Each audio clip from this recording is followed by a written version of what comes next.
Okay, sa hindi na po pagtatagal, in behalf of Pastor Melvin Ramirez and to all the leaders ng JC Masi at sa lahat ng narito, ay narito po ang inyong lingkod upang gamitin ng Panginoon sa pangangaral ng kanyang salita at naniniwala po tayo na ang Lord ang siyang mangungusap. Gagamitin lang po ang bawat lingkod na nagsasalita sa lugar na ito, subalit ang Lord talaga ang mangungusap sa atin. Amen? So sabihin mo sa katabi mo, pagpalain ka ng Panginoon. Amen. Okay, so sa hindi na pagtatagal, let us open our Bible in the book of 2 Thessalonians.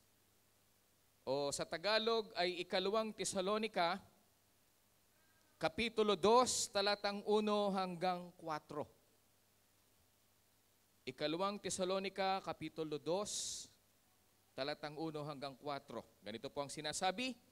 Ngayon, aming ipinamamanhik sa inyo, mga kapatid, tungkol sa pagparito ng ating Panginoong Hesukristo at sa ating pagkakatipon sa Kanya, upang huwag kayong madaling makilos sa inyong pag-iisip at huwag din naman kayong mabagabag maging sa pamamagitan ng Espiritu o sa pamamagitan ng salita o sa pamamagitan ng sulat na waring mula sa amin. Nawari bagang nalalapit na ang kaarawan ng Panginoon. Huwag kayong padaya kanino man sa anumang paraan, sapagkat ito'y hindi darating, maliban ng dumating mula ang pagtaliwakas at mahayag ang taong makasalanan, ang anak ng kapahamakan, na sumasalangsang at nagmamataas laban sa lahat na tinatawag na Diyos o sinasamba. Ano pat siya'y nauupo sa templo ng Diyos na siya'y nagtatanyag sa kanyang sarili na tulad sa Diyos. Ang pangalawa po nating text ay matatagpuan in Unang Juan, Kapitulo 2, talatang 18. Unang Juan, Kapitulo 2, talatang 18. Ganito po ang sinasabi, mumunting mga anak, ito ang huling oras at gaya ng inyong narinig na darating ang Antikristo. Kahit ngayon ay lumitaw ang marami ng Antikristo. Kaya nga, nalalaman natin na ito na ang huling oras. Tayo pong lahat, tayo muko at tayo manalangin sa gabay ng ating Diyos na buhay. Aming Diyos na makapangyarihan sa lahat, lumalang ng langit at lupa. Nakakatalos, Panginoon, ng puso't kaisipan ng mga tao. Kami po ay nagpapakababa at hinihiling, Panginoon, na patuloy mong linisin ang aming mga puso't kaisipan upang maging karapat-dapat kami, Panginoon, na tumanggap ng iyo pong mga salita. Hayaan mo, dakilang Diyos, na kami sa oras na ito, habang nakikinig ng iyong mga salita, ay buksan mo, Panginoon, ang mga espiritual naming pandinig, Panginoon, upang marinig namin ang nais mong ipahiwatig sa araw na ito. Buksan mo, Panginoon, ang aming mga knowledge that comes from above upang maunawaan namin ang aming paghahanda sa mga huling araw na ito. At hayaan mo, dakilang Diyos, ang iyong Santong Espiritu, ang siyang magmaniobra simula hanggang sa matapos ang pangangaral na ito. At anuman ang ginagawa at gagawin ng demonyo upang agawin ang aming pagpapala sa oras na ito'y aming sinasaway. Sa pangalan ng Panginoong Yesus, Satan, get out in the name of Jesus. Wala kang puwang sa lugar na ito. Walang kaming ibang ninanasa, Panginoon, kundi ang iyong Santong Espiritu. At naniniwala kami, Panginoon, tagumpay na po ang araw na ito sapagkat ang lahat ng panalangin na ito ay aming hinihiling sa makapangyarihang pangalan ng Panginoong Yesus. And everybody says, Amen. Palapakan po natin ang Panginoon. Yung palakpak para sa Diyos. Yan. Amen. Okay, pumesto na po kayo.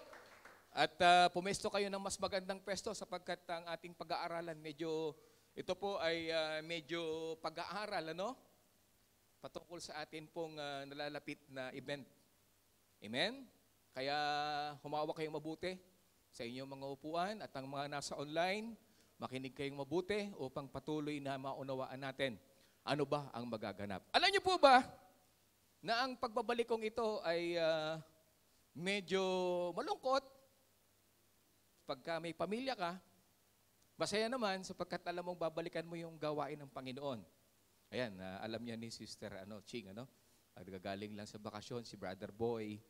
Talagang medyo malungkot, Kaya alam niyo, habang ako po ay nasa airport, kami na Misis, natatanong ako sa Panginoon, Lord, ano ang gusto mong topic na ituro ko pagdating sa Kuwait, Biglang nakita ko yung board. At alam niyo, ang topic natin ngayong umagang ito is entitled, Arrivals and Departures.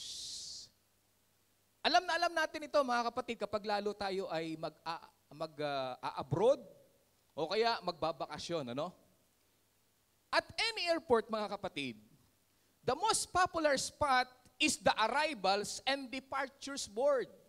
Mga kapatid, lagi niya lang tinitingnan. Whether you are traveling or meeting someone, you automatically look at the board. Tinitingnan mo kung ano yung oras ng flight, kung anong oras ng dating, kung canceled ba ito, kung ito ba ay delayed, kung ito ba ay on time.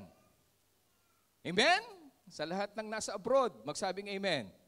Wala naman siguro ditong hindi nag-abroad. Nandito na nga kayo eh. Amen? Kaya yan ang inaabangan natin. In aviation terminology, mga kapatid, departure refers to an outgoing flight. Pag sinabi pong departure, ito yung paalis na flight, And arrival refers to an incoming flight. Pag sinabing arrival, parating yan. At ang titingnan natin talaga ay yung board kung anong oras, kung delay ba ito, on time ba ito. Diyan tayo lagi nakatingin, At pag sinabing departed, mga kapatid, departed means the flight has left. Nakaalis na. Pag sinabing departed, lumipad na. For the destination. And flight arrived means the flight has landed. Kaya hindi ka malilito pag sinabing arrival, pagdating, at pag sinabing departure, pag-alis. Ganun lang kasimple. Pagdating po sa usaping aviation o sa airport. But I tell you the truth, mga kapatid, that the kingdom of God is like an airport, mga kapatid. Pag sinabing airport, there are arrivals and departures. Pag sinabing arrivals, meron po akong nilagay na S dyan, sapagkat marami pong arrivals na paparating at marami ring departures na mararanasan ng isang mananampalataya, lalo na kapag tayo ay naghihintay sa pagbabalik ng ating Panginoon. And when it comes to both arrivals and departures, we need to stand still. Pag sinabing stand still, hindi ka dapat natitinag sa buhay pananampalataya mo. Pag sinabing stand still, ito po ay is to take your position. Huwag kang maaalog. Do not waver. Ano man ang maraming arrivals and departures na dumating sa ating mananampalataya, in other words, take a position of faith. Huwag kang mauuga, especially in the last days. Why? Kasi pag nauga ka, matatanggal ka. Kapag nauga ka, kapag naalog ka, pwede kang bumuwal at pwede kang mawala in your position sa pananampalataya sa ating Panginoon. Now, the question is, what are the arrivals and departures that we need to know as Christians? Kailangan malaman mo ano yung mga darating sa buhay mo, darating sa atin bilang isang mananampalataya na naghihintay sa Panginoon, at ano naman yung departures na papaalis na mangyayari. Ready na po ba kayo, mga kapatid? Sabi mo sa katabi mo, ready ka na ba? Handa ka na ba? Kung handa ka na, simulan po natin, mga kapatid. Una, pag-usapan natin ang arrivals. Pag sinabing the arrivals, mga kapatid, makikita natin, nakatingin tayo pagdating sa arrivals, kung ito ba'y canceled, kung ito ba'y on time, kung ito ba'y delayed. It depends to the board.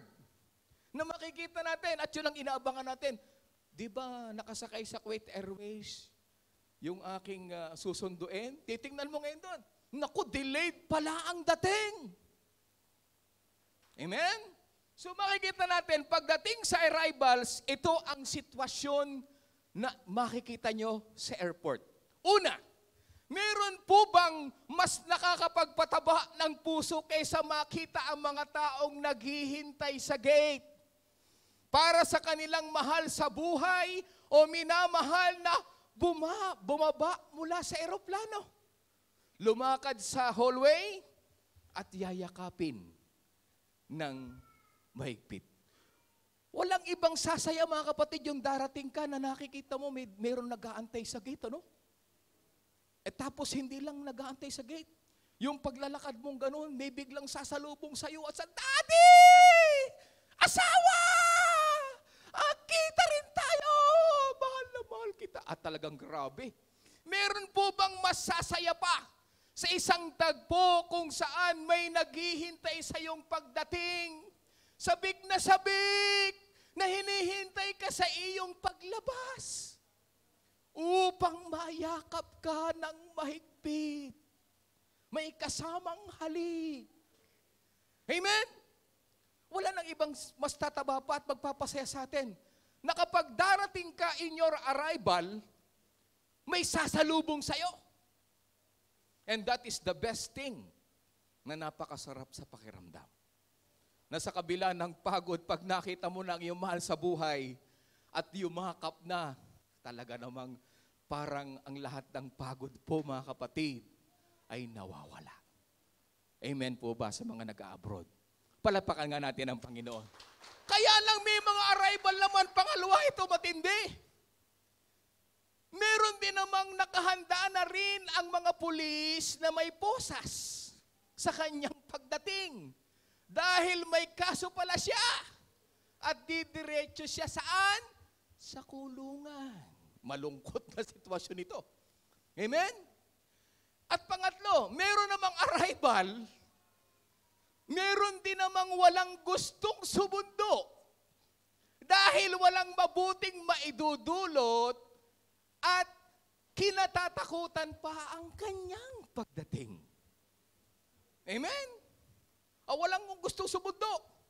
Lalo na kapag ang darating ay talagang alam mo, lalo na't kinaiinisan mo, bahala ka, walang susundo sa'yo. Bahala ka sa sarili mo. At ganyan po mga kapatid, ganyan din po sa buhay natin, hindi lang mga mananampalataya. Maraming dumarating at paparating na pwede nating ikatuwa, ikatakot, ikalungkot, at dapat paghandaan. Pagdating sa arrivals, pwede kang matakot, pwede kang matuwa, pwede kang malungkot. Pero dapat handa ka sa darating na arrivals. Sabi mo sa katabi mo, dapat handa ka. Ang tanong, handa ka ba sa paparating? Amen? Unang, the best and the blessed arrival na naranasan ng isang mananampalataya, lalong higit ang mundo, is none other than but the arrival of Christ, the Savior. Palapakan nga natin ang Panginoon. Our Savior, which is Jesus Christ, the best and the most blessed event na nanatagpuan ng isang tao sa mundong ibabaw. Bakit kamo? Sabi po ng Juan, Kapitulo 20, talatang 28, sapagkat maging ang anak ng tao ay naparito, hindi upang paglingkuran, kundi upang maglingkod at ialay ang kanyang buhay sa ikatutubos ng marami. Yan ang arrival na talagang napakaganda. Sapagkat hinango tayo doon sa lusak ng kasalanan.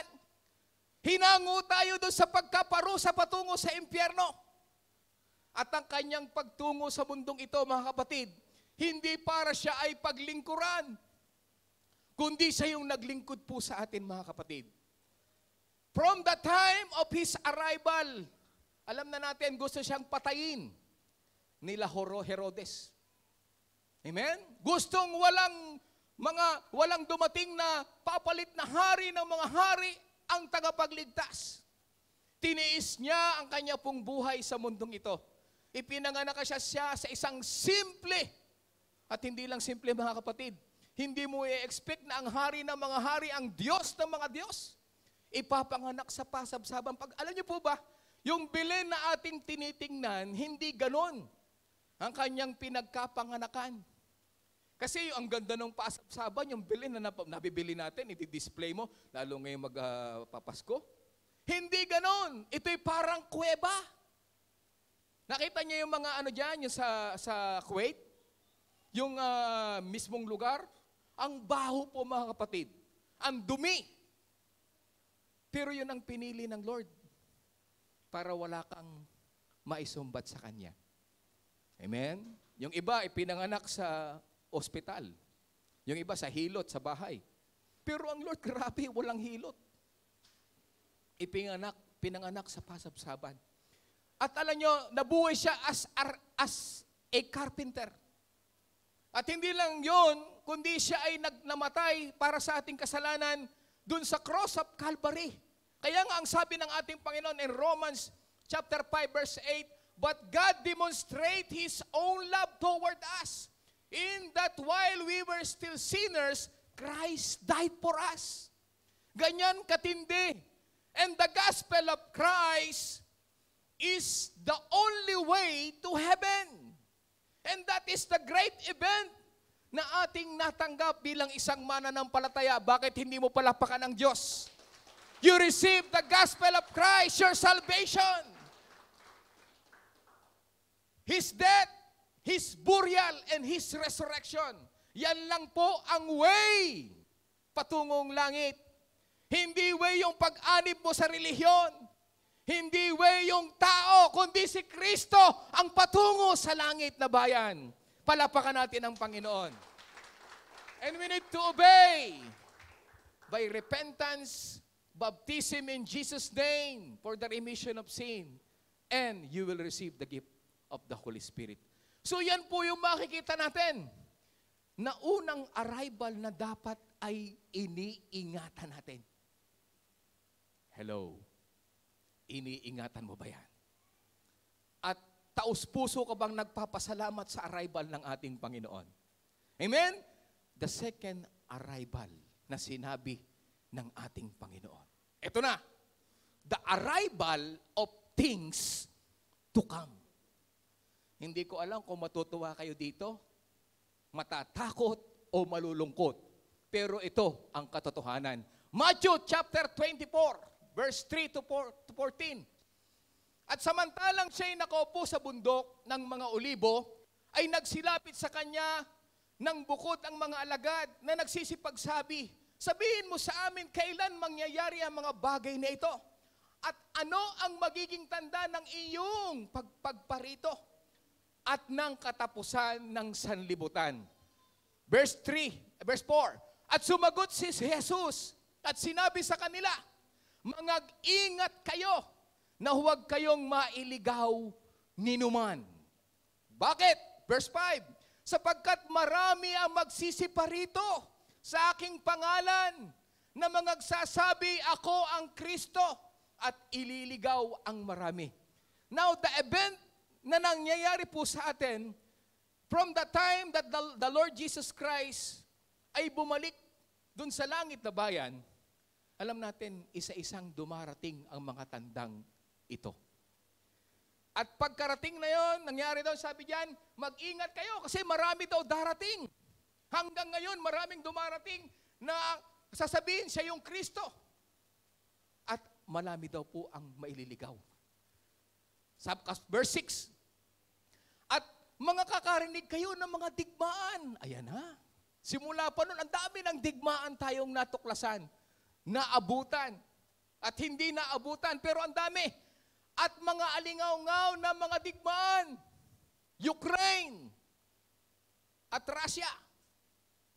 At ngayon naman ang Israel mismo at ang Palestine. Alingaw-ngaw na mga digmaan. Ingatan ninyo na huwag kayong magulumihanan sapagkat kinakailangan ito'y mangyari datapwat, hindi pa ang wakas. Pasimula pa lang pala ito. At marami pang digmaan ang mangyayari. Verse 7, sapagkat magsisitindig ang bansa laban sa bansa. Ayan na. Kung makikita ninyo, Palestine, Israel, Russia, Ukraine. At hindi lang yan, marami pa. At nagbabandya. Babadya po mga kapatid. Po pwedeng ang China, ang Russia, ang Iran, lahat ng mga bansa. Sabi diyan, maglalaban-laban. At ang kaharian laban sa kaharian at magkakagutom. Ayun pa, magkakagutom. At lilindol sa iba't ibang dako. Paparating lahat yan at nakarating na yung iba. Amen? Verse 8. Datapwat ang lahat ng mga bagay na ito ay siyang pasimula ng kahirapan. It means pasimula pa lang ito sa paraparating na great tribulation. Kaya kapit, pasimula pa lang pala ito. Verse 9, kung magkagayoy ibibigay kayo sa kapighatian. Sino itong dumadanas ng kapighatian ngayon? Simple pa lang yan. May paparating na mas matinding kapighatian. At kayo'y papatayin. Nako, sino ditong handang patayin? At kayo'y kapopuotan ng lahat ng mga bansa dahil sa aking pangalan. Kasunod, verse 10. At kung magkagayoy maraming mga titisod. Pag sinabi mga titisod, sila po'y mawawala. Sila'y matitisod. They are pulling away. At mga kakanuluhan ang isa't isa. Darating ang time, magtuturuan. Andun si Stephanie, andun si Juan, puntahan nyo doon. Darating ang time, paparating po yan. At mga kakapuotan ang isa't isa. Sino dito may galit sa ating pananampalataya? Sinasabing mga buwang again yan. Mga praise the Lord na yan. Simple pa lang po yan, mga kapatid. May mabigat na paparating na dapat stand still.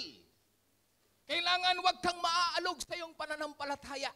Kinakailangan matibay ka na nakakapit sa ating Panginoon. Verse 11, at magsisibangon ang maraming bulaang propeta at kanilang ililigaw ang marami.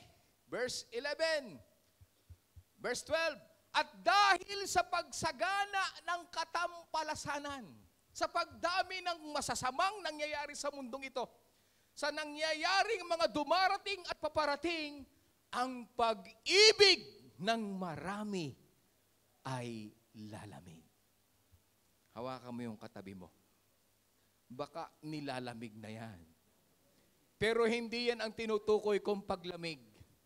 Pananampalataya ang lalamig. At alam niyo po ba, kapag ka lumalamig, hindi mo sila matagpuan sa pagpapainit na ginagawa sa lugar na ito ng pagsamba. Darating daw, verse 13, datapwat ang magtiis hanggang sa wakas ay siyang maliligtas. Tiis. Sabi mo sa katabi mo, tiis. Hindi lang ngayon, hanggang wakas. Kaya kung nagtitiis ka noon, na nagtitiis ka pa rin hanggang ngayon, hindi lang hanggang ngayon. Hanggang wakas kang magtitiis, hanggang sa pagbalik ng Panginoon. Lahat ng nagtitiis, magsabing amen. Amen. Patiis-tiis. Pero kailangan hanggang wakas, mga kapatid. Verse 14, ito pa. At ipangangaral ang ebanghelyong ito ng kaharian sa buong sanlibutan. Sa pagpapatotoo sa lahat ng mga bansa. At kung magkagayoy, darating ang wakas. Yung last prophecy, makikita ninyo, no? The gospel will preach to all the nations. Kaya walang tigil po ang pag-share ng kaligtasan. Brother Dennis, paano yung ayaw ko pakinggan? Ay hindi pa naman wakas. Tuloy ka pa rin. Amen? So makikita natin that is the event. At ang sabi doon mga kapatid, pasimula pa lang po yan. Kaya anong naramdaman mo ngayon? Natakot ka ba? Natuwa ka ba? Nalungkot ka ba? Pero ang sasabihin ko sa inyo, dapat handa tayo sa arrival ng darating sa mundong ito. Amen? Pangatlong arrival. Ewan ko lang kung matatakot na kayo ni dito. Pangatlong arrival, ito. The arrival of Antichrist. Bakit may S? Kasi maraming Antichrist ang darating. Ano sabi ng unang Juan? Kapitulo 2, talatang 18. Mumunting mga anak, ito ang huling oras. Dati huling araw. Ngayon, huling oras. At gaya ng inyong narinig na darating ang Antikristo. Kahit ngayon ay lumitaw ang marami ng Antikristo. Ibig sabihin, marami talaga Antikristo. Kaya nga nalalaman natin na ito na ang huling oras. Kaya makikita natin mga kapatid, kitang-kita natin that the Antichrist shall arrive. Now, what is Antichrist? Pag sinabing Antichrist, mga kapatid, an Antichrist can be someone in place of Christ. Hindi siya si Christ, someone in place of Christ. Against Christ. And redefining Christ. Minamali nila ang tunay na kahulugan ng Christ. At yan po ang mga Antikristo. Ano sabi ng Matthew 24 verse 5, yung binasa natin kanina? Sapagkat marami ang magsisipa rito sa aking pangalan na magsasabi, ako ang Kristo. At ililigaw ang marami. Alam niyo po darating. At hanggang ngayon mga kapatid, sa Israel po, hindi pa rin nila natatanggap hanggang ngayon ang ating tagapagligtas at Misaya na walang iba kundi ang ating Panginoong Yesus. Kaya ang iintahin nila is a false Christ. Yung tinatawag na Antichrist, pinaghahandaan nila ngayon. Ang totoo, dumating na yung Christ, hindi pa nila alam. Yung Messiah dumating na, hindi pa nila alam. Kaya ngayon may pandarayang darating sa lugar ng Israel. Walang iba kundi ang Antichrist. Anong sabi ng verse 11? At magsisibangon ang maraming bulaang propeta at kanilang ililigaw ang marami. Ingat po kayo mga kapatid, maraming turo ang lumalabas ngayon. May na-encounter po kami mga kapatid, at ito nabanggit ni Pastor Melvin. Isa sa nagtuturo ngayon na dinidisip ang marami ay yung tinatawag nating mga grace. Yung mga grace ang kanilang mga teaching. Anong tawag diyan? Sila yung mga grace, Ang tawag po sa kanila ay ito. They are called preterist. Pag sinabing preterist, mga kapatid, person who maintains that the prophecies in the Apocalypse have already been fulfilled. Hindi ko pa ito nabe-verify doon sa isang kapatid natin. Pero ito ay isang turo na darating. Kasi itong pinuntahan niya. At alam niyo itong mga preterists, sabi diyan, pag sinabing preterists, hindi sila naniniwala na yung revelation ay magaganap pa lang. Sa kanila naganap na ang revelation. Tingnan po ninyo. Pag sinabing preterism, deriving from the Latin preter, meaning past. Luma na. Nangyari na. Is the view that the biblical prophecies concerning the end times have already been fulfilled in the past. Itong mga preterists na to, yung tinatawag na preterism, ito po ay nangangaral na ang revelation is only a shadow. Tingnan po ninyo. Pag sinabing the preterist movement, essentially teaches that all the end times prophecies of the New Testament were fulfilled in AD 70. Yung Matthew 24 daw, naganap na nung AD 70 when the Romans attacked and destroyed Jerusalem. May mai-encounter kayong ganyan. At ang turo nila, hindi nakailang balik na ang Panginoong Yesus. Wala nang second coming kasi pang ilang coming na ang Panginoong Yesus. Matinding turo ito at mai-encounter nyo kasi dumadami sila ngayon, mga kapatid. At pag sinabing the preterist, ang preterist po, interpretation of Scripture regards the book of Revelation as a symbolic picture of first century conflicts, not a description of what will occur in the end times. Wala na silang iniintay pa na rapture. Why? Kasi ito na po mismo ang magiging millennial reign of Christ. At alam niyo po ba, ang binilikan ng Panginoon ng time na yon ay ilang beses na, pero ang bumalik daw sa atin, ang Panginoong Yesus daw ay mismong nasa atin na. Through the Holy Spirit. Ang paniniwala nila, one God din. Pero yung Holy Spirit nasa atin na. Kaya wala nang ibang babalikan, hindi natin makikita sa alapahap ang Panginoon. Nasa atin na mismo si Christ. Yan ang turo nila. Kaya alam nyo, tinalakay na ito ni Pablo nung pa eh. Pero nangyayari, dumami pala sila. 2 Timothy chapter 2 verse 17 to 18. At ang kanilang salita ay kakalat na gaya ng gangrena, na sa mga ito ay sino? Si Himeneo at si Pileto. Sila yung nagturo nun. Tingnan po natin, verse 18. Na mga taong tungkol sa katotohanan ay nangasinsay na sinasabing ang pagkabuhay na mag-uli ay nakaraan na.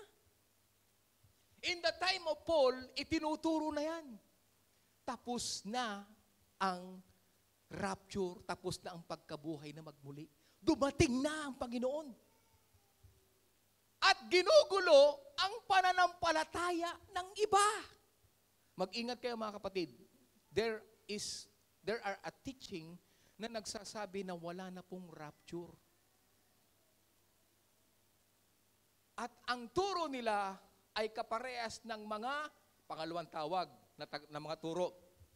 Millenarianism o millennialist ang tawag po sa kanila, na ang turo nila, ito na mismo ang millennial reign. At nasa millennial reign na tayo. Kaya alam nyo, ang dami po nila ngayon. At yan sila ang tinatawag na grace, grace, grace, grace. Abundant grace. You are already saved. Ligtas ka na. Aba. Ay, ang pagkakamali nito mga kapatid, tingnan po ninyo ha. Itong mga preterist na to, millennialist na to, ang sabi nila, tapos na daw ang Revelation. Nung 70 AD. Samantalang sinulat ni Juan, ang Revelation, lampas na ng 70 AD. Paano mangyayari yun? Isinulat ni John the Beloved, lampas na ng 70 AD. Tingnan nyo kung kailan nasulat ang Revelation, lampas ng 70 AD. Tapos ngayon, sasabihin nila, tapos na? Eh di mali pala si Juan, mali si Pablo.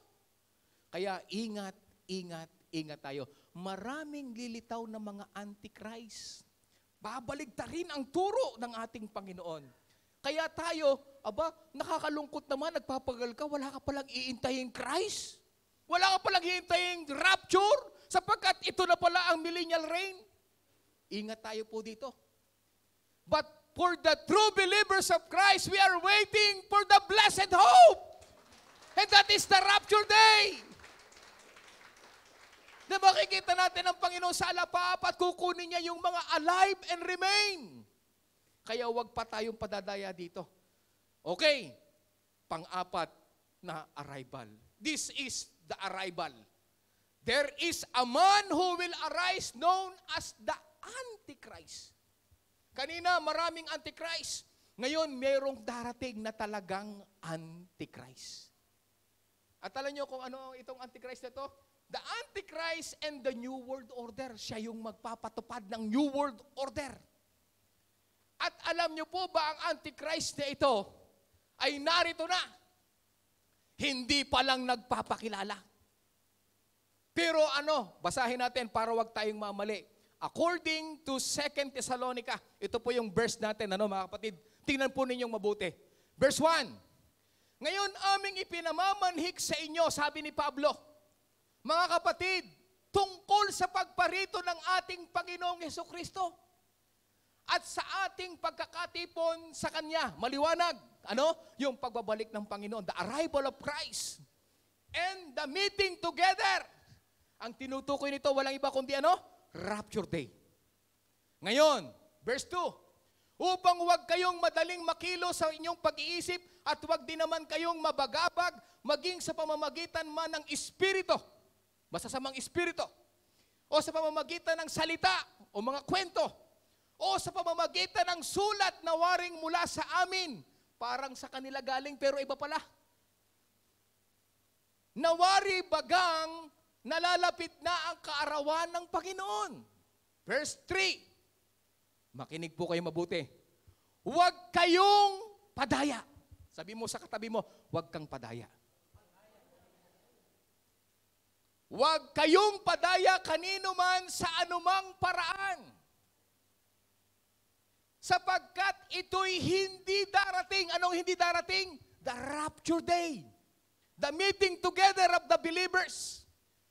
Sapagkat ito'y hindi darating maliban maliban nang dumating mula ang pagtaliwakas at mahayag ang taong makasalanan ang anak ng kapahamakan. Englishin natin. Ang sabi diyan, let no one deceive you by any means. For that day, ano yung day na ating iniintay? The Rapture Day will not come. The Rapture Day will not come unless the falling away comes first. Ang unang mangyayari, the falling away comes first. At ano mangyayari? And the man of sin, the Antichrist, is revealed. Hindi magaganap ang rapture hanggat hindi nare-rebuild. Hindi nahahayag ang sino? Ang Antichrist. The son of perdition. Verse 4. Na sumasalangsang at nagmamataas laban sa lahat na itinatawag na Diyos o sinasamba. Ano pat siya'y nauupo? Hindi mangyayari ang rapture hanggat hindi umuupo ang Antichrist. Sa templo ng Diyos na siya'y nagtatanyag sa kanyang sarili tulad ng sa Diyos. Maliwanag po ang sinabi ni Pablo. Hindi magaganap ang rapture unless na mahayag muna ang Ang Antichrist. Kaya kung ang tinuturo sa inyo, anytime, any moment, pwede lang mag-rapture, maling turo ito. Ang tanong, nagpakilala na ba ang Antikristo? Kilala niyo na po ba ang Antikristo? Ang sabi dito, magpapakilala siya. Ituloy natin ang pagbasa, Matthew 24 verse 15. Kaya nga, pagkakita ninyo ng kasuklam-suklam na paninira, yung Antikristo, na sinalita sa pamamagitan ng propeta Daniel, na natatayo sa dakong banal, unawain ng bumabasa. Ang sinasabi ng Matthew 24, may prophecy, sino? Si Daniel. Tingnan natin ang prophecy ni Daniel. Bago daw mag-rapture, ito muna ang magaganap. Tingnan po ninyo. Daniel 9:27. At pagtitibayin niya ang tipan sa marami sa isang linggo, in 1 week. It is, symbolical po ito, no? Ang 1 week is 7 years. At sa kalahati ng sanlinggo, which is 3.5 years, ay kanyang ipatitigil ang hain at ang alay. Yung lahat ng sumasamba, darating ang point, mahahayag ang Antikristo, ang iniintay nilang Messiah, the false Messiah, At ang gagawin niya, kauna-unahang ipatutupad niya, ipatitigil niya ang pagsamba sa iba't ibang Diyos. Ang mga Buddhist, ang Islam, ang lahat, mismong, yung lahat ng Hindu, patitigil niya. At ang gagawin daw niya, at sa pakpak ng mga kasuklam-suklam ay paroroon ng isang maninira at hanggang sa wakas. At pagkapasya ay mabubuhos ang puot ng maninira. Ipatitigil daw niya. Kaya bago mahayag o bago mangyari po ang rapture, mga kapatid, mahayag ang Antikristo. Alam nyo, ang tagal na tayong medyo hindi tayo nakapag-aral ng maliwanag. Ang paliwanag sa atin ng unang turo sa atin, any moment, the rapture will take place. Meron pa palang unang magaganap. Kaya naman akala natin, Pero ang una pala, dapat nating paghandaan the arrival of the Antichrist. Brother Dennis, bakit natin dapat paghandaan yung arrival of Antichrist? Yes. Bukod sa paghahanda mo sa iyong pananampalataya, the Antichrist and the third temple shall come first. Kasi, ipatitigil niya. At siya daw ay gagawa ng kasuklang-suklang. Bakit kamo? Siya yung sasambahin. Siya ay uupo sa trono ng Diyos na dapat sa Diyos at siya ay magpapasamba saan? Sa buong mundo. Kaya ang mangyayari, ang Antichrist na ito, mga kapatid, is nationwide revealing. Nasasabihin ako ang Antikristo at lahat po ay matatakot sa Kanya sapagkat antindi ng Espiritong sumasa Kanya. Ang Espiritu ni Satanas ang sumasa Kanya. Sino natatakot? Sabi ko sa inyo, ang arrival po, pwede kang matakot, malungkot, pwede kang matuwa. Pero dapat kang maghanda. At kung makita nyo daw po yung kasuklam-suklam na pangyayaring ito, anong dapat natin gawin? Verse 16. Kung magkagayoy magsitakas sa mga bundok ang nanga sa Judea. Bakit?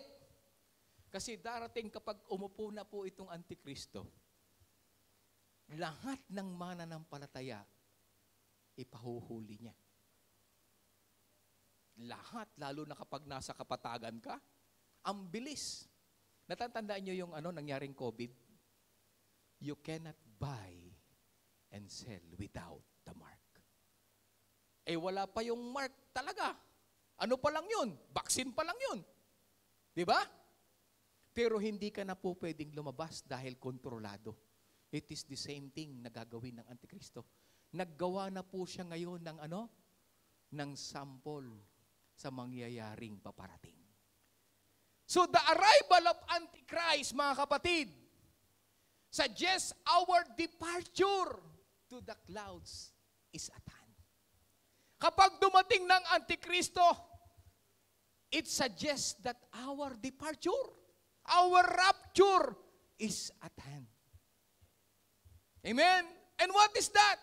Our blessed hope, which is the rapture, the appearing of our great God and Savior, Jesus Christ, is the rapture day.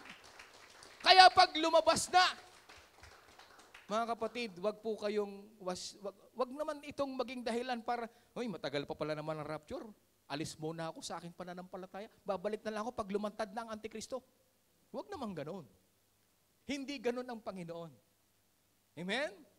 Dapat ngayon magpakainit ka na kasi darating ang time. At alam niyo kung bakit sinabi yung flee to the mountain? Kasi hindi mo kakayanin ang bangis ng Antikristo. Kaya ang suggest ng ating Panginoon, flee to the mountain. Kaya nga alam niyo, ang ating church, itinuturo po yan. The flee to the mountain. And darating yung time na lahat ng nasa patag, ang ikaliligtas ninyo ay putol ulo. Pero I believe that if you follow the commandment of the Lord to flee to the mountain, ililigtas ka ng Panginoon. Brother Dennis, iba ng technology ngayon. Kahit nasa bundok ka kayo matama. Bakit? Ang ginawa ng Panginoon nung time of Israel, hindi nakikita. Binubulag ng Panginoon ang mata ng mga kalaban. Sila ang naglalaban-laban. Pinatitigil niya yung paglubog ng araw para manalo ang Israel. Kayang gawin rin ng Panginoon. Kaya nga mayroon tayong tinatawag po na preparation, mga kapatid, to the community and flee to the mountain.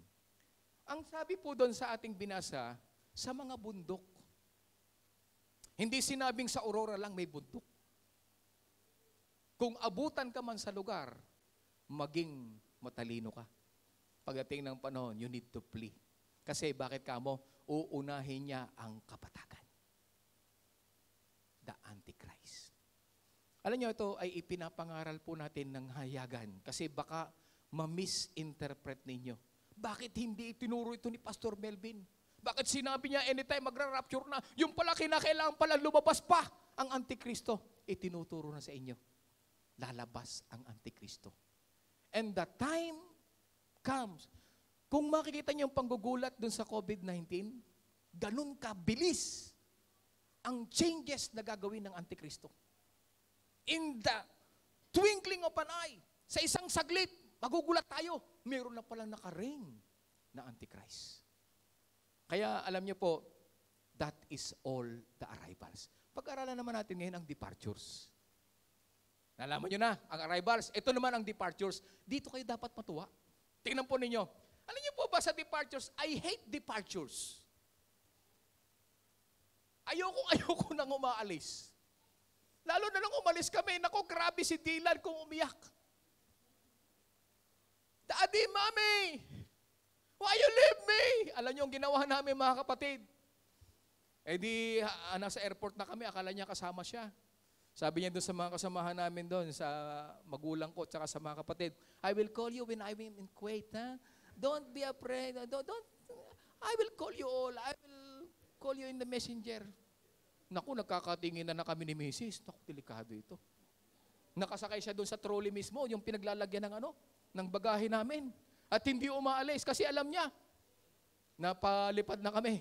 Pagdating nung Kuwait, nung nasa airport na, nung naando na sa sabi ko, papasok na kami. Kunin niyo muna si Dylan palabas. At sigurado magwawala ito. Kaya ang ginawa, ibibili. Pinaano namin bibili. Sabay pasok namin sa loob. Para hindi kami makita. Paalaman na kami, tapos sibat na kami. Pero sila Dylan nasa labas.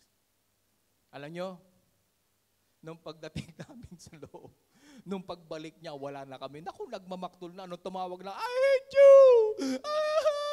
I hate departure, mga kapatid. Bakit ko sinabing I hate departure?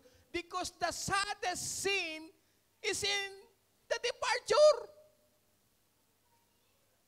The saddest sin in the airport is departure. Bakit kamo matinding luha ang mangyayari po dito? Ang tindi po, mga kapatid. Ang sakit sa puso. Yung iba naman, ayaw nang maghatid sa sobrang sakit sa puso. At sinasabi na lang nila, call me when you arrive. Di ba ang sakit sa puso kapag departure na ang pinag-uusapan? At ang sinasabi, sige na, hindi na ako maghahatid, maiiyak lang ako doon. Tawagan mo na lang ako pag nasa Kuwait ka. And that is a sad thing. Pero alam niyo po ba, there is a departure na magaganap na sinabi ang Panginoon. Una is the departure of apostasy. Paparating na pagtalikod ng mga mananampalataya. Anong sabi ng 2 Thessalonians chapter 2 verse 3? Let no one deceive you by any means, for that day, the rapture day, will not come unless the falling away comes first. Ito ang malungkot. Ang unang departure na magaganap bago ang departure natin patungo sa rapture day is yung departure ng mga apostasy. Ano sabi ng Matthew 24 verse 12? At dahil sa pagsagana ng katampalasanan, ang pag-ibig ng marami ay lalamig. Bakit? Ang daming darating, yung binanggit natin kanina, talagang marami. at masasamang darating. Kaya ang mangyayari sa mga mananampalataya, manlalamig sila, magsasawa sila, at sila po ay tatalikod sa kanilang pag-ibig sa Panginoon. Tingnan mo yung katabi mo. Nawa hanggang wakas magkasama-sama tayo. Kasi may departure na tinatawag na apostasy. Sana wag kang mapasama sa apostasy. People leave the faithful fold or the group of the believers. The faithful believers because they did not really belong to it. Mayroon palang mga mananampalataya na talagang hindi para sa Lord. At sila'y nawawala. Anong sabi ng unang Juan 2:19? Sila'y nangagsilabas sa atin, ngunit sila'y hindi sa atin. Sapagkat kung sila'y sa atin, ay nagsipanatili sana sa atin. Ngunit nangagsilabas upang sila'y mahayag na silang lahat ay hindi sa atin. Take note mga kapatid, may mga lumalabas na akala nila sila ang lumabas. Bye-bye. Pero yung pala pinalabas na ng Panginoon. Because that is not in the faithful fold of Christ. Kaya ang kailangan sa atin is the genuinely converted that is stay the course. Sino may genuine pananampalataya, sila yung mananatili hanggang wakas. Amen? I hope. Amen? Kaya wag naman tayo makasama dito sa mga apostasy. Ang kailangan dito tayo mapasama. Ito na! Our departure! The rapture day! Our blessed hope! The appearing of our great God and Savior Jesus Christ. Hindi ba kayo nasasabik dito? Na isang araw matatapos lahat ng paghihirap natin. Kaya lang mayroong requirement dito. Anong requirement? Matthew 24:13. Datapwat ang magtiis hanggang sa wakas ay siyang maliligtas. Ang pagtitiis po talaga ang talagang basihan ng ating Panginoon in the last days. Tiis sa lamig, tiis sa init, tiis sa ulan, kailangan manatili ka sa gawain ng Panginoon. Kaya nga ang sabi ng Panginoon, kapag nagtitiis ka, hanggang wakas, ito ang pangako sa atin ng Panginoon. Ginagamit ito ng pre-tribbers. Pero hindi nila alam, hindi sa pre-tribbers ito. Tingnan po ninyo, Pahayag 3:10, sapagkat tinupad mo ang salita ng aking pagtitiis. Tiis. Ikaw naman ay aking iingatan sa panahon ng pagsubok. Ang sabi nila, iingatan, akala tatanggalin. E di sana, ang sinabi dito, ikaw naman ay aking tatanggalin sa panahon ng pagsubok. Ang sinabi diyan, ikaw naman ay aking iingatan. In the time of great tribulation, iingatan ka ng Panginoon. Sa panahon daw ng pagsubok, ang pagkakasabi diyan, tribulation. The Great Tribulation, na darating sa buong sanlibutan upang subukin ang mga nananahan sa ibabaw ng lupa. Ang malinaw pong binanggit dito, in the middle of the Great Tribulation, kung ikaw ay susunod sa Kanya na may pagtitiis, iingatan ka ng ating Panginoon during the tribulation. Hindi sinabing aalisin, ano? Kundi ano? Iingatan. Paano ka iingatan? Alam na ng Panginoon kung paano ka iingatan. Ang mahalaga ay sumusunod ka sa utos ng Panginoon hanggang sa pagtitiis, hanggang sa wakas.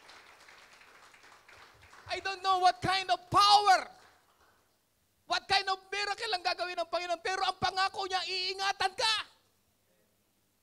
You claim that prophecy and the promises of God na iingatan ka kung ikaw ay tutupad hanggang sa wakas ng iyong pagtitiis. At itinitin po ninyo kung anong gagawin ng Antikristo. 1 Thessalonica 4:15-17, sapagkat ito'y sinasabi namin sa inyo. Ito na yung rapture day.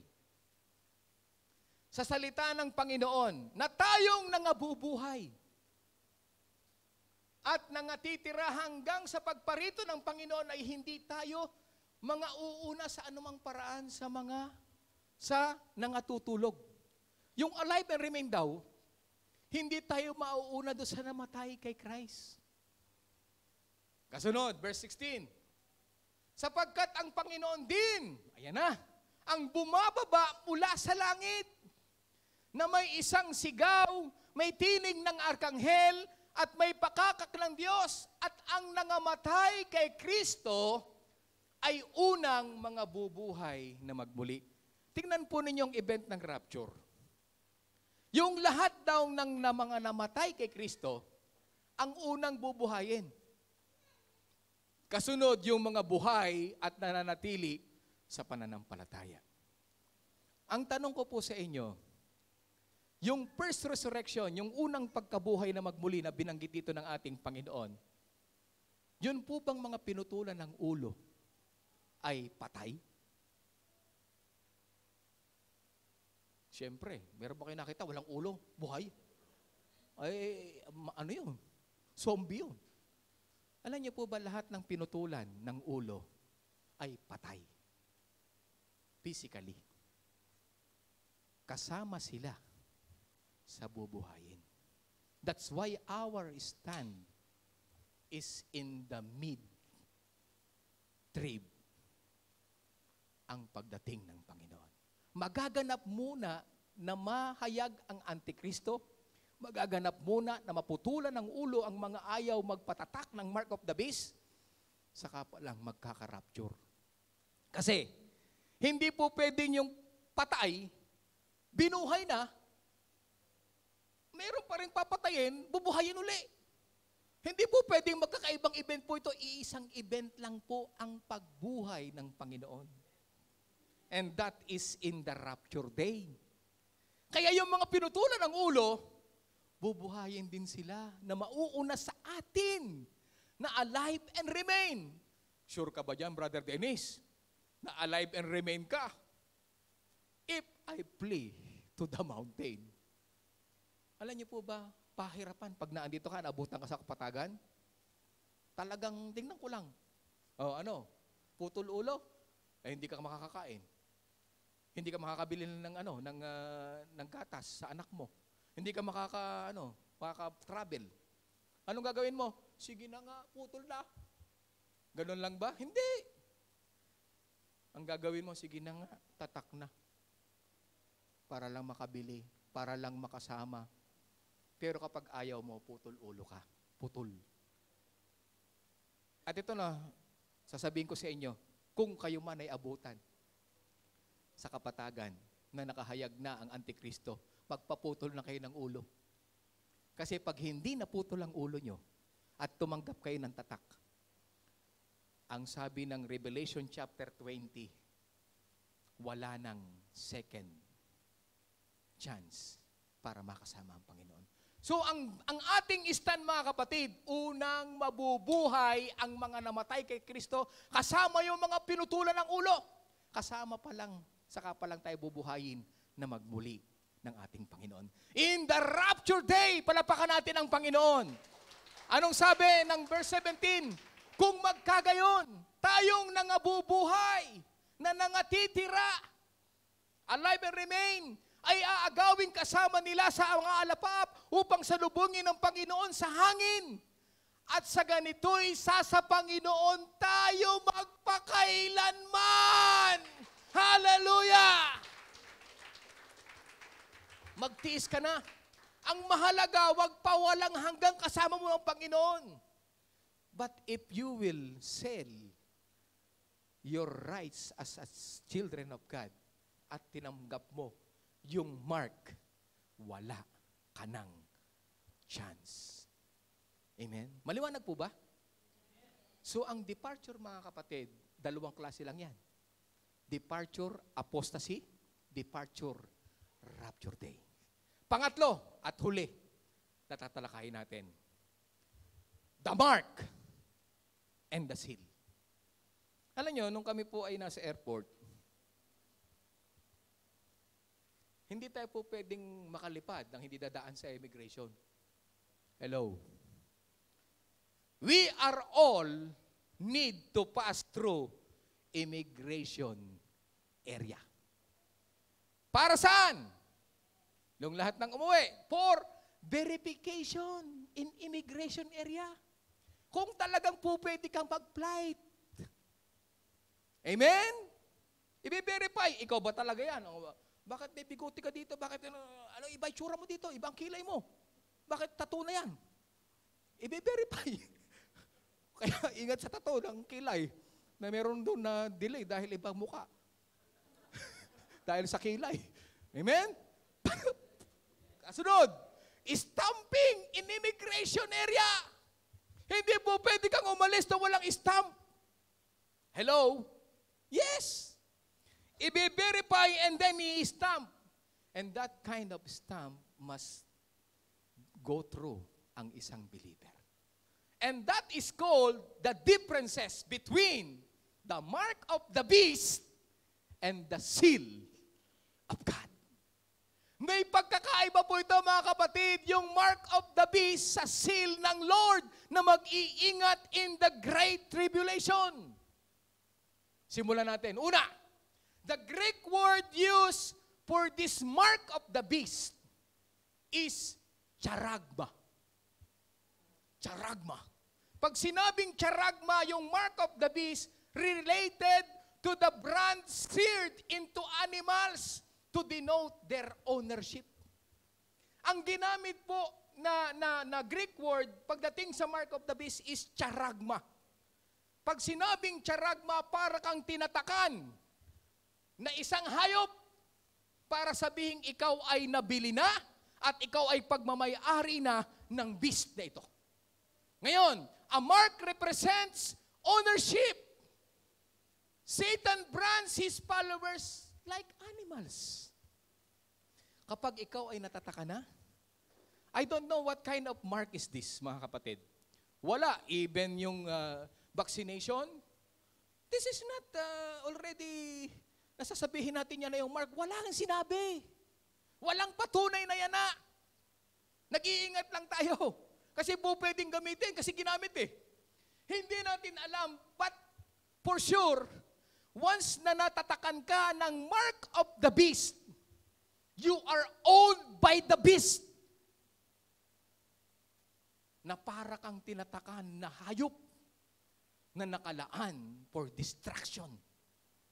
Anong sabi ng Revelation chapter 13 verse 16 to 18? He causes all, yung Antikristo, he causes all, both small and great, rich and poor, free and slave, to receive a mark on their right hand or on their foreheads. I-required niya, once na nakaupo na siya, once na nahayag na yung Antikristo, i-required niya buong mundo.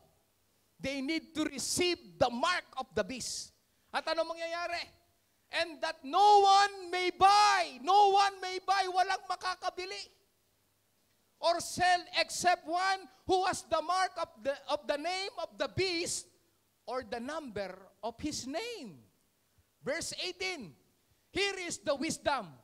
Yun daw, mark of the beast, kinakailangan gamitan mo ng wisdom para malaman mo kung ito'y mark of the beast. Kasi hindi niya ipaalam na yan ay mark na ng beast. Let him who has understanding calculate the number of the beast, for it is the number of a man. His number is 666.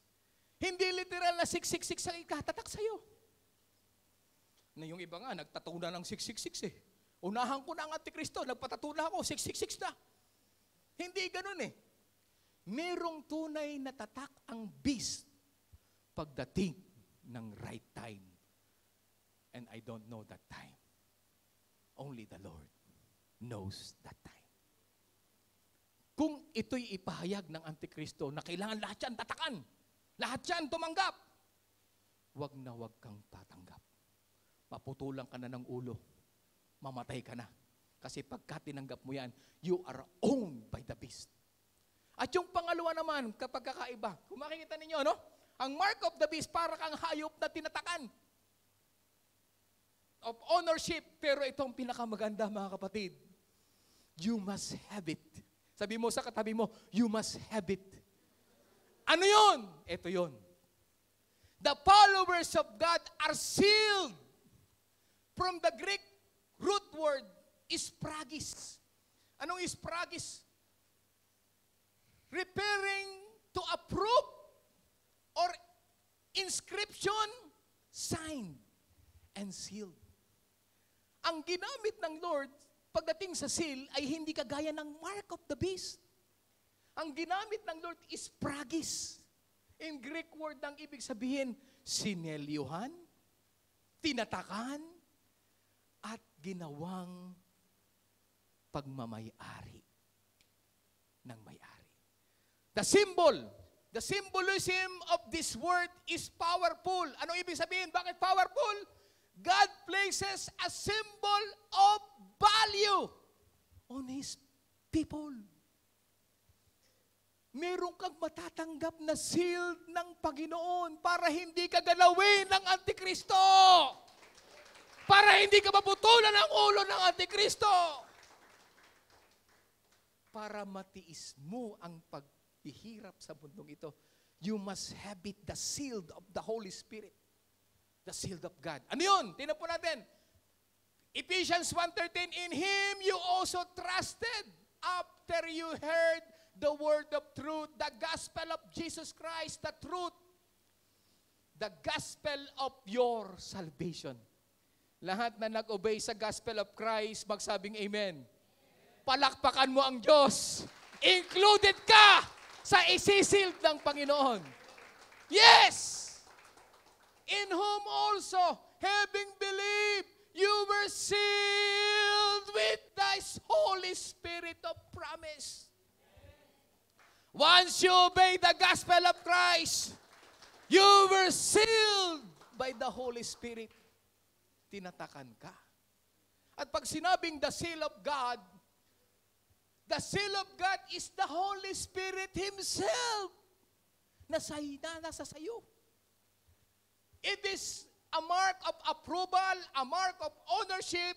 It represents a finished work, a finished product, and you are marked to your final destination.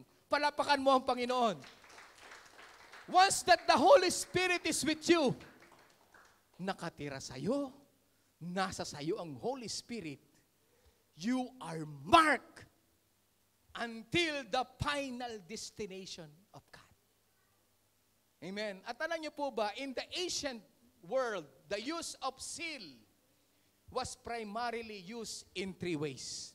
Ang seal po, in ancient time, ay merong tatlong bagay. Tingnan po ninyo. Una, first, the ancient seal was given to denote that a document was genuine and certified. Lahat ng genuine, lahat ng certified na anak ng Diyos, magsabing amen. Kapag genuine ka, certified ka, isisil ka ng banal na Espiritu. And you need that. You must have it, mga kapatid. At pag sinabing sealed, pangalawa, the second seal was affixed to denote ownership. Once na ikaw ay nag-obey sa gospel ng Panginoon at ikaw ay genuine, you are certified na anak ng Diyos, the Holy Spirit is working in you. Lahat ng nararamdaman ng pagkilos ng banal na Espiritu, magsabing amen. Matakot ka kapag ka walang pagkilos ang Santong Espiritu sa buhay mo. Baka hindi ka certified, hindi ka genuine na anak ng ating Panginoon. You must certified, genuine son and daughter of our God. Anong sabi diyan? Pangalawa, Pangatlo, third, the seal is used to ensure that security and safety. I-ensure ng Panginoon na yung security and safety is with you. Hindi ka pababayaan ng Panginoon once the Holy Spirit is in you. The question is, the Holy Spirit is in you? Kapag wala, delikado ka. Amen? Paul goes on to describe the sealing of the Spirit as the earnest or down payment of God to the believer in Christ. Pag sinabing seal, parang down payment. Binayaran ng ating Panginoon. Tingnan po natin, pag sinabing down payment, in Greek word, kapares din po pala ng Arabic. Alam niyo yung Arabon? Down payment. Anajib inte Arbon. Arabon. Pag sinabing Arbon, nakapag-down payment na ako, wag mo na ibibigay sa iba yan. Amen? Arabon? Yung Arabon kasi sa Arabic, yung Arbon, no? Kapag ka ikaw ay nag-arbon na sa isang kwarto, hindi na niya ibibigay sa iba yon. Until na makalipat ka. And the Lord do that. Binayaran niya na in the cross of Calvary ang ating Panginoon, yung ating salvation. But the fulfillment of true salvation is in the rapture day. Tingnan po ninyo ito. Ang sabi niya, meaning when God seals the born-again believer with the Holy Spirit, it is the guarantee not only of the security of the believer to Jesus Christ, but also the assurance that seal of the Holy Spirit is the down payment of the final inheritance of salvation to come. Anong sabi ng 14, Ephesians 1:14?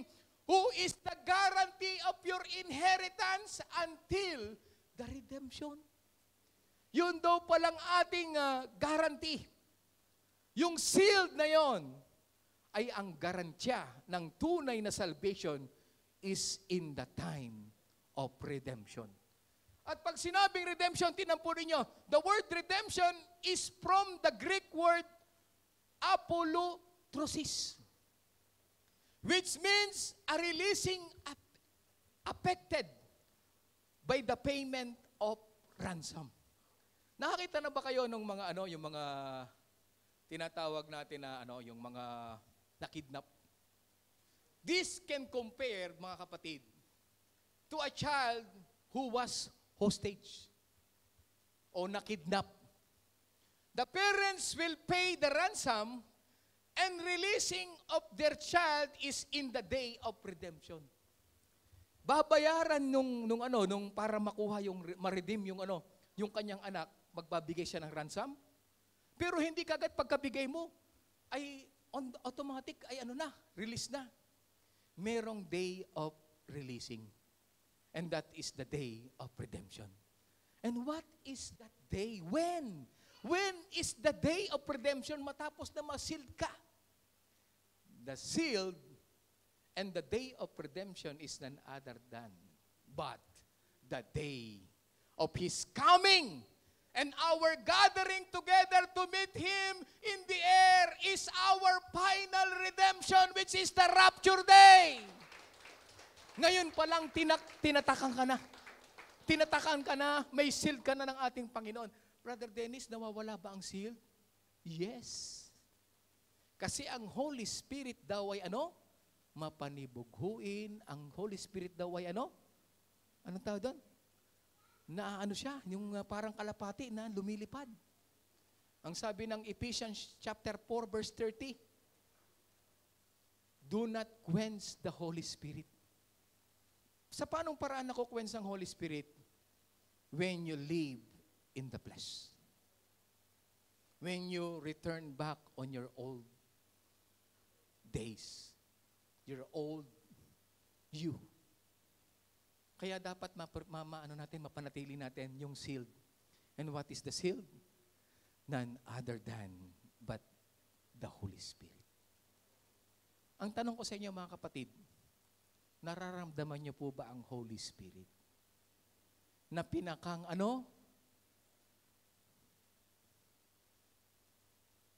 payment. Assurance. Kapag hindi, mga kapatid, dapat mong maramdaman. Anong sabi ng Ephesians chapter 5 verse 18 to 19?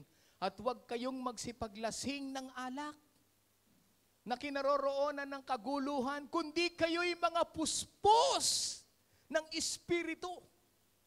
Dapat sa atin in the last days, lagi kang puspos ng Espiritu Santo. Dapat nasa iyo yung Holy Spirit sa buhay natin. Anong sabi ng verse 19? Na kayo'y mga usapan ng mga salmo at mga himno at mga awit na isukol sa Espiritu na nangag-aawitan at nangagpupuri sa inyong mga puso sa Panginoon. Dapat wag kang mahiya na umawit ng mga spiritual na awit sa Panginoon. You need to remain clean. You need to remain genuine and certified son and daughters of our God. We are in the last days, mga kapatid. At ang sabi niya, Hebrews chapter 10 verse 25, alam na alam natin ito, na huwag nating pabayaan ang ating pagkakatipon. Na gaya ng ugali ng iba, kundi mga kaaralan sa isa't isa, at lalo na kung inyong namamalas na nalalapit na ang araw. Bakit niya sinabi ito? Kasi once na mag-absent ka, delikado ka. Lahat ng presence, palakpakan mo ang Panginoon. Hallelujah! You are present in the presence of our God. And you are certified.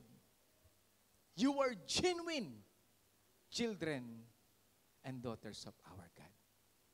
So, sa ating pong arrivals and departures na napag-aralan, mga kapatid, huwag tayong matinag. You need to stand still. Take your position. Do not waver in your faith. At ang kinakailangan para hindi ka mag-wave, you need the help of the seal, and that is the Holy Spirit. Mga kapatid, ngayong oras na ito, mga kapatid, dapat wag mong pababayaang mawala ang Holy Spirit sa iyo. He's like a dove. Kagaya daw siya ng kalapati na po pwedeng mawala kapag ka ikaw ay nabubuhay sa laman, nabubuhay sa kasalanan. Yung akala ng iba, yung sealed ay forever na. No.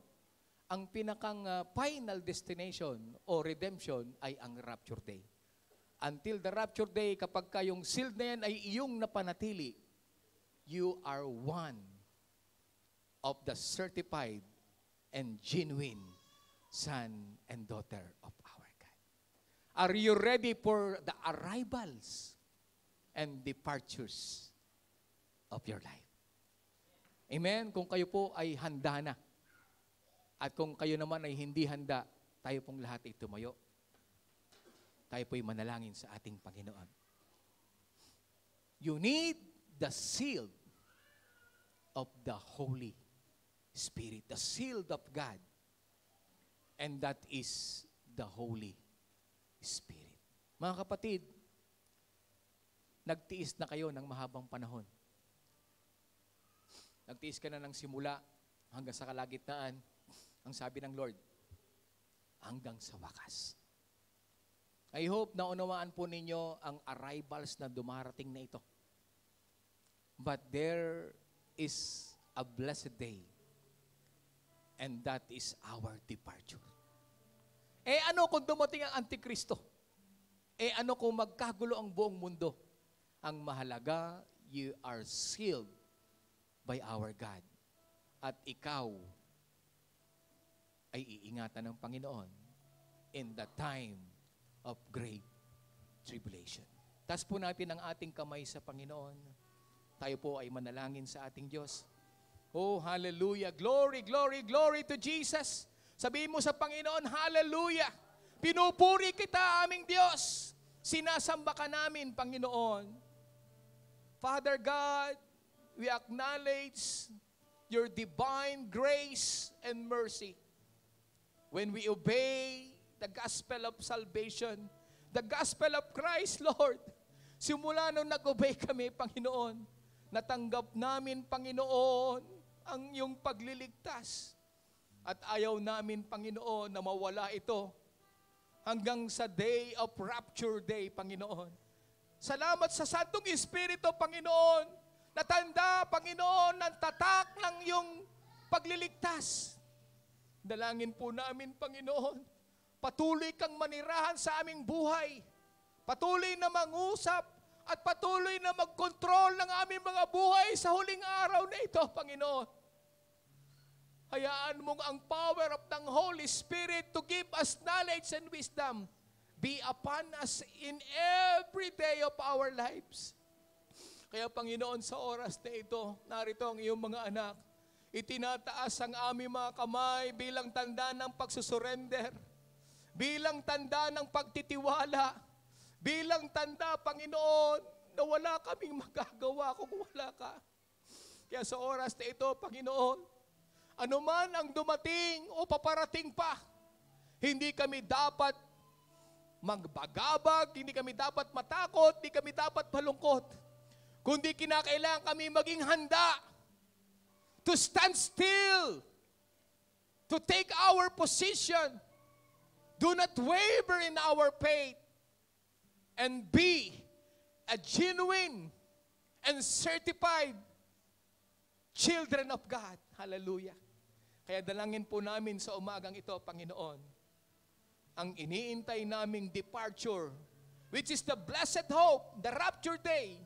Nawa, Panginoon, makasama kami sa alive and remain, Panginoon.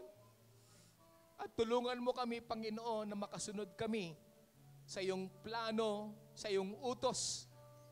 Sa pagdating mo, Panginoon, ikaw yung nangako na iingatan mo kami sa kalagitnaan ng pagsubok o the great tribulation. Lord, ingatan mo po ang shield na ito. At ayaw naming tumanggap, Panginoon, ng mark of the beast. Kaya Lord, ingatan mo kami kasama ng aming pamilya. Na sa rapture day, sama-sama kami natatanggap ng full redemption, ang tunay na kaligtasan na kung saan makakasama ka namin ng pangwalang hanggan. Pagpalain mo po ang iyong mga salita, Panginoon, selyuhan sa aming mga puso upang wag maagaw ng dyablo, kundi bagkos, Panginoon. Ito po, Panginoon, ay mapagbulay-bulayan namin, maging panuntunan namin sa iniintay namin na araw ng iyong pagbabalik. Pagpalain mo ang JC Masi Church, pagpalain mo ang pamunuan, pagpalain mo ang bawat sumusunod sa iyong mga salita sa lahat ng panig ng mundo. Purihin ka, dakilain ka, itong aming dalangin sa pangalan ng Panginoong Yesus, and everybody says, Amen.